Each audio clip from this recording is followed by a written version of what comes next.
Crime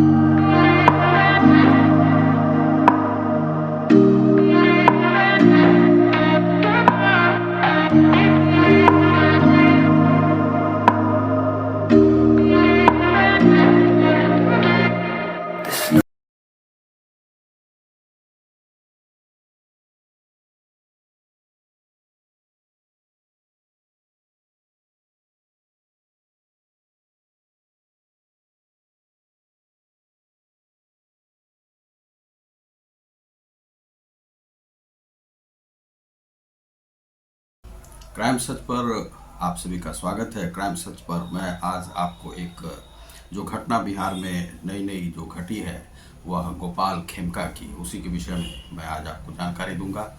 और इसमें जो है सो पूरा उद्भेदन लगभग पुलिस ने कहा है कि वह हो गया है और इसमें कुछ लोग पकड़ाए हैं और कैसे इसमें वह काम किया गया, तो वही जो है विशेष रूप से मैं बता रहा हूँ। आप देख रहे हैं क्राइम सच को, मैं हूँ आर के सुमन, रतिकांत सुमन। तो यहाँ पर जो शुक्रवार को यह घटना घटी, आज मंगलवार है, 4 दिन हुआ है। और वह जो है रात्रि के समय जो 4 तारीख को यह घटना घटी और यह समय था लगभग 11:38।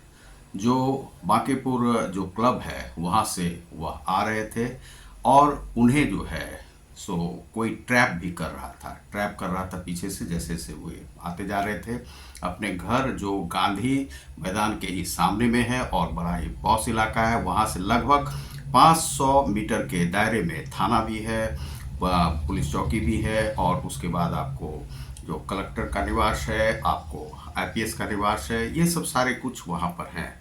लेकिन फिर भी जो है दहशत पुलिस का कुछ नहीं है वहाँ पर। वह जो क्राइम करने वाला है, वह जो व्यक्ति मिला है, वह वहाँ पर जो है वह गोली मारता है और वह प्रोफेशनल किलर है, शूटर है और उसे लोग इसी प्रकार से हाईजैक करते हैं, पैसा देते हैं और उन्हें मार दिया जाता है।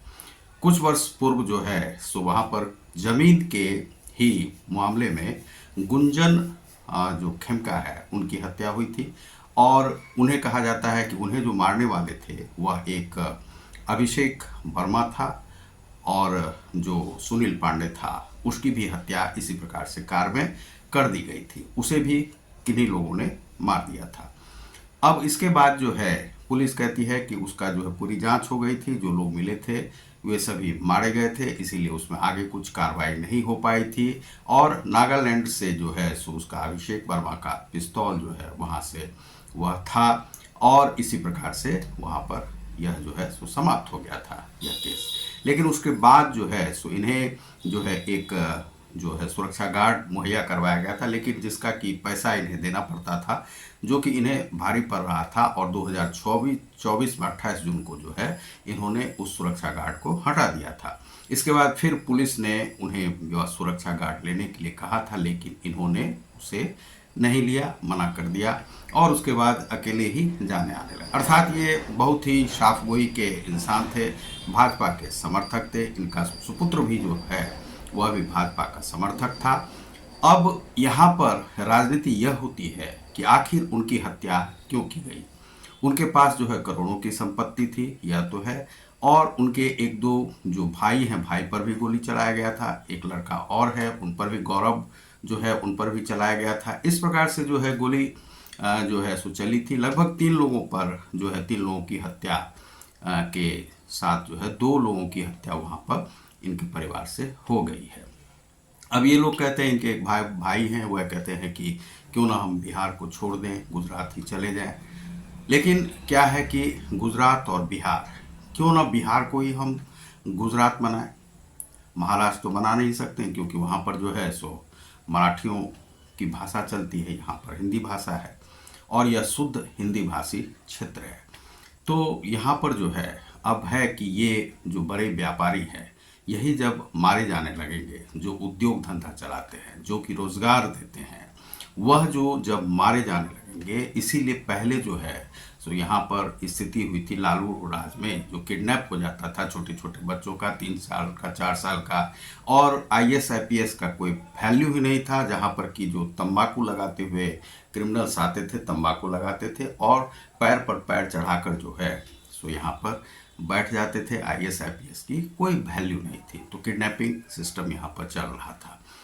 अब यहाँ पर यह है कि जो ये गोपाल खेमका है, वह जब बांकेपुर क्लब से चले तो उन्हें जो है एक यह जो लड़का है जिसका कि नाम बताया जाता है वैसे विजय, विजय कहा जाता है, और उसने जो है उसे बताया गया, वह आया, ठक ठक किया, नॉक किया, और नॉक करने के बाद सीधे जो है गोली मार दी, और गोली सीधे कनपट्टी पे लगी है, और वह वहीं पर एक ही गोली में वे उनका काम तमाम हो गया, वे चले गए इस दुनिया से। उसके बाद यह था कि बिहार में इस प्रकार का शासन कैसे हो रहा है कि जिसमें कि बड़े बड़े जो उद्यमी हैं वे मारे जा रहे हैं। और एक दिन पहले ही जो है सो 3 लोगों की हत्या जो है सो सिवान में कर दी गई थी, और उसके बाद जो है सो कई घटनाएं यहाँ पर इसी प्रकार की घटी हैं। अभी जो है सो अनेक घटनाएं, जैसे कि 5 लोगों को जला दिया गया है पूर्णिया में, जो कि आदिवासी समाज से आते थे, उन्हें डायन बता करके जला दिया गया है, और 2 लोगों को नालंदा में जो कि छोटे ही उम्र के बच्चे थे उन्हें मार दिया गया है। ये सब घटनाएं यहाँ पर हो रही हैं। तो अब सवाल उठता है कि ये जो किलर्स थे, आखिर इनका मोटिव क्या था, इन्होंने क्यों मारा। तो यह जो व्यक्ति है जिसने कि मारा है, शूट किया है, शूटर जो है, वह 4 लाख का पूरा सौदा था। 4 लाख में इन्हें कहा गया मारने के लिए। साहू जो है उसने जो है सो एक व्यक्ति से उसे पिस्तौल दिलवाया था, जिसे शायद 1 लाख रुपए दिए गए थे, और उसने कहा कि हमें बहुत पैसे की तंगी थी, इसीलिए हमने यह कार्य किया। यह सब हो रहा था, वह पुलिस को दिखाने गया था वहाँ पर कि कहाँ पर वो हथियार रखा है, और उसी में उसका इनकाउंटर हो जाता है। अब परिवार वाले या कुछ मीडिया कर्मी यह कह रहे हैं कि इन्हें क्यों मारा गया इस प्रकार से, लेकिन क्या है कि मान लीजिए अपराधी जो हैं, अपराधी यदि इनकाउंटर पे इनकाउंटर करते जाते हैं तो क्या उनका मारा जाना जरूरी नहीं है? पुलिस पर भी तो विश्वास होना चाहिए। वे आईएएस आईपीएस हैं, पढ़ के आए हुए हैं, वे जानते हैं कि मानवाधिकार क्या है। लेकिन जहाँ पर मानवाधिकार पूरी तरह से खत्म हो जाता है, जहाँ पर कि मान लीजिए कि जैसे ये खेमका बंधु जो है, क्या इनका मानवाधिकार नहीं था? मानवाधिकार था इनका भी। तो पुलिस ने आज जो है इस पर यह बयान दिया है कि इस प्रकार से हुआ है। कुछ एक जो है यहाँ पर जो हम आपको बता रहे हैं, यहाँ पर है कि उदयगिरी अपार्टमेंट है एक, जिसमें कि 601 नंबर का बंगला है, जिसमें कि अशोक शाह नाम का एक व्यक्ति है, जिसके यहाँ से 6.5 लाख रुपए मिले हैं पुलिस को। और यह जो है यहाँ पर विजय उर्फ उमेश यादव जो है सो वह इनकाउंटर किया था इनका, गोपाल खेमका जी का। और दूसरा है कि विकास उर्फ राजा नाम का जो व्यक्ति था, उसकी जो है हत्या की गई थी। और यह जो एक नाम चल रहा था अजय वर्मा, तो अजय वर्मा जो है सो इसमें किसी प्रकार से दोषी नहीं है, वे साइड से हैं, क्योंकि जो यह उदयगिरी अपार्टमेंट में रहने वाले व्यक्ति हैं अशोक शाह, यह एक बिजनेसमैन और ज़मीन खरीद फरोख्त का काम करते थे, प्रॉपर्टी डीलिंग में थे, और कहा जाता है कि इसी ने सुपारी दी थी और सुपारी दे करके यह किलिंग करवाई। तो इसमें विजय वर्मा का, यह जो अजय वर्मा का नाम जो है सो लेना ठीक नहीं है। उनका अपना अलग हिस्ट्री है, और 3.5 लाख रुपये जो कि 50,000 एक बार दिया गया था, 3.5 लाख और दिया गया, और यह जो है उमेश यादव को दिया गया। और उमेश यादव इसमें जो है पूरी तरह से वह अपने बच्चे को छोड़ने के लिए जा रहे थे। 45,000 कहा जा रहा है कि वह स्कूल का फीस नहीं भर पाया था, वह फीस इससे भरना चाह रहा था। अब समझिए कि यहाँ पर जो है किस प्रकार से यह देश चल रहा है, किस प्रकार से ये क्रिमिनल्स जो हैं अपने बच्चों की फीस भर रहे हैं, लेकिन दूसरों की हत्या करके भर रहे हैं। क्या कभी वह बच्चा पढ़ पाएगा? वह भी तो बड़ा होकर क्रिमिनल ही बनेगा। हमें जो है बर्दाश्त करने की क्षमता नहीं है, हम समझ नहीं पाते हैं कि हम किस प्रकार से जीते हैं, किस प्रकार से हम यह जो कार्य करते हैं, तो जो कार्य कर रहे हैं कहीं से हमें पैसा आता है नहीं आता है कुछ भी है, हम अपने जहाँ जहाँ से घर से ही कुछ पैसा लगा के काम करते हैं। यह नहीं है कि कहीं हत्या करने जाते हैं। लेकिन जो लोग हैं अपना धर्म नहीं समझते, मानव धर्म, और वे लोगों को, इतने बड़े बड़े लोगों को आप मार देते हैं 4 लाख में। क्या वह जो करोड़ों की संपत्ति है, जो हजारों लोगों को काम देने वाला था, वह व्यक्ति लौट के आ सकता है? यह देश का जो है सो एक चरित्र ऐसा नहीं बनाना चाहिए कि जहाँ पर कि आप हत्या से आपकी आजीविका चलने लगे, आप क्रिमिनल्स हो सकते हैं। तो इस प्रकार से जो यहाँ पर उन्हें मार दिया गया, और उसके बाद जो है सो अब कहा जा रहा है कि उद्भेदन पुलिस के द्वारा कर दिया गया है।